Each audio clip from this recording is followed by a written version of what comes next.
கிறிஸ்துவுக்குள் பிரியமானவர்களே, ஆண்டவராகிய இயேசு கிறிஸ்துவின் நாமத்தில் அன்போடு உங்களை நான் வாழ்த்துகிறேன். புதிய நாளுக்காக ஆண்டவருக்கு நான் நன்றி சொல்லுகிறேன். இந்த நாளை கூட ஆண்டவர் நமக்கு ஆசீர்வதித்து தருவாராக. இந்த நாளுடைய தியானத்திற்காக எடுத்துக்கொள்ளப்பட்ட பகுதி நீதிமொழிகள் 20வது அதிகாரம் 24வது வசனம். கர்த்தராலே மனுஷனுடைய நடைகள் வாய்க்கும், ஆகையால் மனுஷன் தன் வழியை அறிந்து கொள்வது எப்படி?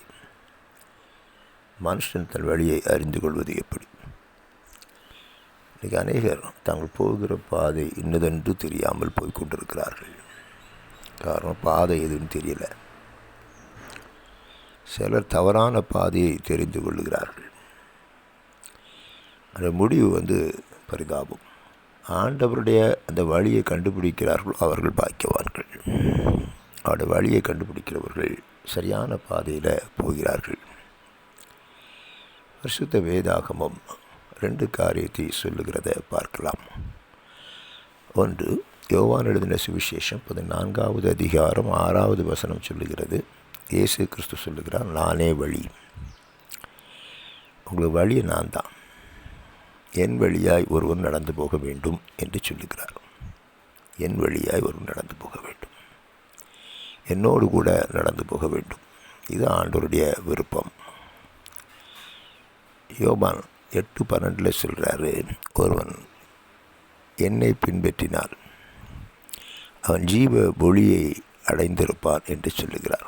அதாவது அவனுடைய பாதை வெளிச்சமாக இருக்கும்.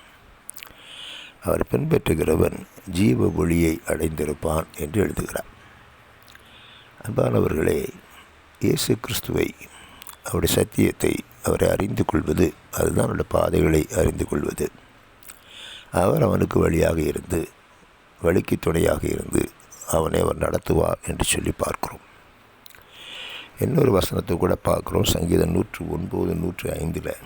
என்னுடைய வசனம் என் கால்களுக்கு தீபமும் என் பாதைக்கு வெளிச்சவுமாக இருக்கிறது. அவருடைய வசனம் என் கால்களுக்கு தீபமும். கர்த்தர் தம்முடைய வசனத்தினால் நம்மை நடத்துகிறார். தமது வசனத்தினால் நம்மை நடத்துகிறார். அந்த வசனம் கால்களுக்கு தீபமாக இருக்கிறது, பாதைக்கு வெளிச்சமாக இருக்கிறது என்று சொல்லுகிறார். சங்கீதக்காரன் தாவீதுடைய அனுபவம் அதுதான். அந்த வாழ்க்கையில் ஆண்டவருடைய வார்த்தைகள், ஆண்டவருடைய பிரமாணங்கள் அவருக்கு கீதங்கள் ஆயிற்று என்று சொல்லுகிறார். இந்த பிரமாணங்களை நான் காத்து நடப்பேன் என்று சொல்லுகிறார். இந்த பிரமாணங்கள் அவருடைய வாழ்க்கையை சரியான பாதை நடத்த உதவி செய்தது என்று சொல்லுகிறார். அதனால் நாமளும் தேவனுடைய வார்த்தைக்கு தினமும் செவி கொடுப்போம். அவரோடு கூட வாழுகிற ஒரு வாழ்க்கையை நம்ம பெற்றுக்கொள்வோம். அவரை பின்பற்றி செல்லுகிற ஒரு அனுபவத்தை வைத்திருப்போம்.